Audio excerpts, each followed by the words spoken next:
안녕하세요. 오늘 하루도 주님의 은혜와 평강이 여러분의 삶 가운데 가득하기를 축복합니다. 오늘 본문은 이사야 31장, 이어서 32장입니다. 도움을 청하러 이집트로 내려가는 자들에게 재앙이 닥칠 것이다. 그들은 군마를 의지하고 많은 병거를 믿고 기마병의 막강한 힘을 믿으면서 이스라엘의 거룩하신 분은 바라보지도 않고 주님께 구하지도 않는다. 그러나 주님께서는 지혜로우셔서 재앙을 내리실 것이다. 이미 하신 말씀은 취소하지 않으신다. 주님께서 일어나셔서 악을 일삼는 자의 집을 치시며 악한 일을 돕는 자를 치실 것이다. 이집트 사람은 사람일 뿐이요 하나님이 아니며 그들의 군맛 또한 고깃덩이일 뿐이요 영이 아니다. 주님께 손을 들고 치시면 돕던 자가 넘어지고 도움을 받던 자도 쓰러져서 모두 함께 멸망하고 말 것이다. 주님께서 나에게 이런 말씀을 하셨다. 사자가 으르렁거릴 때에 힘센 사자가 먹이를 잡고 으르렁거릴 때에 목독들이 떼지어 몰려와 소리친다고 그 사자가 놀라느냐? 목동들이 몰려와서 고함친다고 그 사자가 먹이를 버리고 도망가느냐? 그렇듯 만군의 주님께서도 그렇게 시온산과 언덕들을 보호하신다. 새가 날개를 펴고 둥지의 새끼를 보호하듯이 만군의 주님께서 예루살렘을 보호하신다. 감싸주고 건져주며 다치지 않게 뛰어넘어서 그 도성을 살리신다. 이스라엘의 자손아, 너희가 그토록 거역하던 그분께로 돌이켜라. 너희 각 사람이 너희 손으로 직접 은 우상과 금 우상을 만들어 죄를 지었으나 그날이 오면 그 우상을 다 내던져야 할 것이다. 아시리아가 칼에 쓰러지겠으나 사람의 칼에 쓰러지는 것이 아니고 칼에 멸망하겠으나 인간의 칼에 멸망하는 것이 아니다. 그가 칼 앞에서 도망할 것이요 그 장정들이 강제노동을 하는 신세가 될 것이다. 그의 왕은 두려워서 달아나고 겁에 질린 그의 지휘관들은 부대기를 버리고 도망할 것이다. 시온의 불을 가지고 계시며 예루살렘의 화덕을 가지고 계신 주님께서 이렇게 말씀하셨다. 장차 한 왕이 나와서 공의로 통치하고 통치자들이 공평으로 다스릴 것이다. 통치자들마다 광풍을 피하는 곳과 같고 폭우를 막는 곳과 같게 될 것입니다. 메마른 땅에서 흐르는 냇물과 같을 것이며 사막에 있는 큰 바위 그늘과 같을 것입니다. 백성을 돌보는 통치자의 눈이 멀지 않을 것이며 백성의 요구를 듣는 통치자의 귀가 막히지 않을 것이다. 그들은 경솔하지 않을 것이며 사려 있게 행동할 것이며 그들이 의도한 것을 분명하게 말할 것이다. 아무도 어리석은 사람을 더 이상 고상한 사람이라고 부르지 않을 것이며 간교한 사람을 존귀한 사람이라고 말하지 않을 것입니다. 어리석은 사람은 어리석은 말을 하며 그 마음으로 악을 좋아하여 불경건한 일을 하며 주님께 함부로 말을 하고 굶주린 사람에게 먹거리를 주지 않고 목마른 사람에게 마실 물을 주지 않습니다. 우둔한 사람은 악해서 간계나 꾸미며 힘없는 사람들이 정당한 권리를 주장해도 거짓말로 그 가난한 사람들을 파멸시킵니다. 그러나 고귀한 사람은 고귀한 일을 계획하고 그 고귀한 뜻을 펼치며 삽니다. 안일하게 사는 여인들아, 일어나서 나의 목소리를 들어라. 걱정거리가 없이 사는 딸들아, 내가 하는 말에 귀를 기울여라. 걱정거리가 없이 사는 딸들아, 1년이 채 되지 못하여 몸서리 칠 일이 생길 것이다. 포도농사가 망하여 거둘 것이 없을 것이다. 안일하게 사는 여인들아, 몸부림쳐라. 걱정거리가 없이 사는 여인들아, 몸서리 쳐라. 맨몸이 되도록 옷을 다 벗어버리고 배로 허리를 둘러라. 밭농사와 포동사를 망쳤으니 가슴을 쳐라. 나의 백성이 사는 땅에 가시던 물과 찔레나무가 자랄 것이니 가슴을 쳐라. 기쁨이 넘치던 모든 집과 흥겨운 소리 그치지 않던 성읍을 기억하고 가슴을 쳐라. 요새는 파괴되고 붐비던 도성은 텅 비고 망대와 탑이 영원히 돌무더기가 되어서 들나귀들이 즐거이 뛰노는 곳, 양떼가 풀을 뜯는 곳이 될 것이다. 그러나 주님께서 저 높은 곳에서부터 다시 우리에게 영을 보내주시면 황무지는 기름진 땅이 되고 광야는 온갖 곡식을 풍성하게 되는 곡창지대가 될 것이다. 그때에는 광야의 공평이 자리잡고 기름진 땅에 의가 머물 것이다. 의의 열매는 평화요 의의 결실은 영원한 평안과 안전이다. 나의 백성은 평화로운 집에 살며 안전한 거처 평온히 쉴 수 있는 곳에서 살 것이다.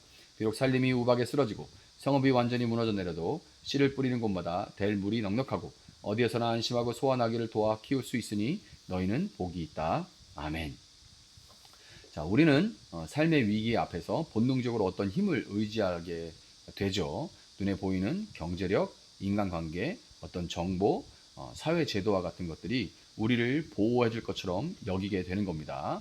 그러나 성경은 분명하게 말하죠. 벌써 여러 차례 반복되고 있지만 그만큼 중요하다는 얘기입니다. 뭐예요? 하나님 외의 것을 의지하는 자에게는 결국 재앙과 화가 임한다는 겁니다. 1절 보면 도움을 청하러 이집트로 내려가는 자들에게 재앙이 닥칠 것이다. 그들은 군마를 의지하고 많은 병거를 믿고 기마병의 막강한 힘을 믿으면서 이스라엘의 거룩하신 분은 바라보지도 않고 주님께 구하지도 않는다. 이렇게 돼 있죠. 다섯 번째 재앙, 재앙이 닥칠 것이다. 다섯 번째 재앙, 화가 여기 나오는 거예요.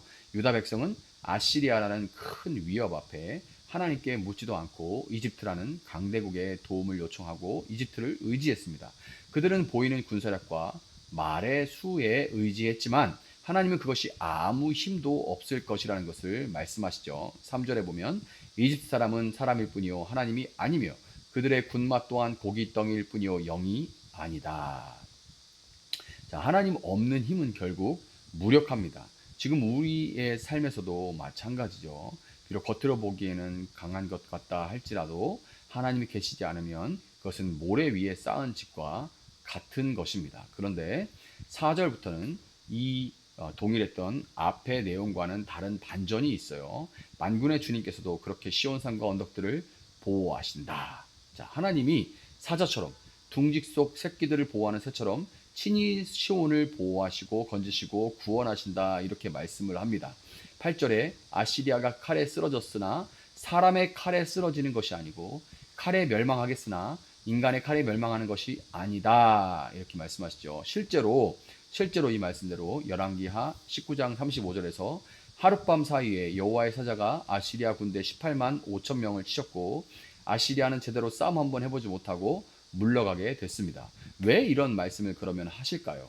하나님 의지하지 않으면 결국에는 망한다, 이렇게 얘기했고, 자, 그런데 아시리아는 사람의 손에 의해서 망하는 것이 아니다, 이 얘기를 하신 것은 갑자기 이렇게 왜 말씀을 하실까요? 도무지 말귀를 못 알아들으니까, 그러니까 세상 의지하지 말고 나만을 의지해라 라고 보여주시면서 어르고 달래신 거죠. 아시리아를 18만 5천을 쳐서 스스로 이렇게 사람 이집트의 용병들 때문에, 원군들 때문에 아시리아가 물러간 게 아니라 하나님의 치심으로 물러가셨다는 것을 보여주면서 어르고 달래시면서 나만 의지해라 라고 말씀을 하시는 거죠. 여러분, 이것이 바로 우리가 의지할 그런 하나님입니다. 사람의 칼이 아니라 하나님의 손이 우리의 삶을 지키시는 거예요. 우리는 눈에 보이는 것보다 보이지 않는 하나님의 능력을 더욱 신뢰해야만 하는 겁니다. 31장의 경고와 구원 이후에 32장에서는 공의로 다스리시는 메시아의 통치가 소개됩니다. 장차 한 왕이 나와서 공의로 통치하고 통치자들이 공평으로 다스릴 것이다. 자, 누구시죠? 이 메시아 예수 그리스도십니다. 그분이 다스리는 나라는 풍랑 가운데 피난처가 되는 나라, 메마른 땅에 시냇물이 흐르게 되는 그런 나라예요. 또한 백성들의 영적인 분별이 회복되어서 더 이상 거짓이 미덕으로, 거짓말로 하는데 그것이 어떤 미덕인 것처럼 뭔가 그런 사람들도 좋은 사람인 것처럼 그렇게 포장되고 하는 그런 거짓이 판을 치는 그런 나라가 아니라 진리가 진리로 인정받는 그런 나라가 바로 이 메시아가 다스리는 땅입니다. 더 이상 악한 자가 고귀하다 칭함받지 않는 시대가 임하게 되는 거예요. 마땅히 인정받아야 될 자가 인정받는 그런 나라가 되는 거죠. 이런 나라, 이런 회복이 자동으로 이루어지지는 않겠죠.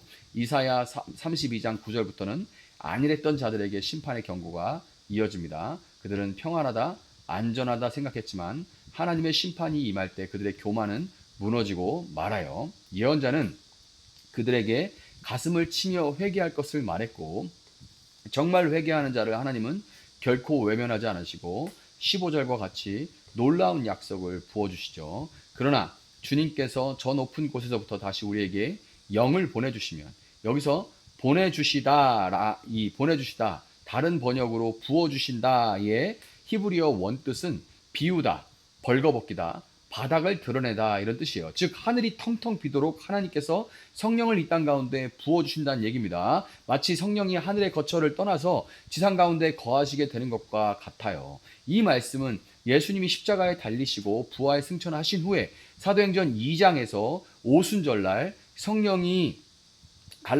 불에 갈라지는 혀처럼 각 사람에게 임하는 그 사건으로 그대로 성취가 되었죠. 이 땅에 내려오신 성령님은 그때로부터 단 한 번도 하나님 나라를 회복하는 사역을 멈추신 적이 없습니다. 그런데 왜 어떤 이들에겐 성령이 충만하게 임하고 어떤 이는 여전히 말라 있는 걸까요? 마치 성령이 이 세상을 떠나신 것처럼, 이 땅을 버리시기라도 한 것처럼 어떤 사람에게는 너무나 메마르고 성령의 충만을 경험할 수가 없는데 왜 그럴까요? 그 이유는 우리가 성령을 받아들일 만한 빈 그릇이 아니기 때문입니다. 우리 안이 이 세상의 생각과 옛 자아로 가득 차 있기 때문에 성령이 들어올 틈이 없는 거예요. 그렇게 우리는 예언자 이사야의 외침에 귀 기울여 회개해야만 하는데, 회개가 바로 자기 중심적인 자아를 깨뜨려 질그릇으로, 이 깨어진 질그릇으로 성령의 생수가 밀려 들어올 수 있는 통로가 되기 때문인 겁니다. 여러분, 오늘 말씀은 우리 삶의 방향을 다시금 묻고 있어요.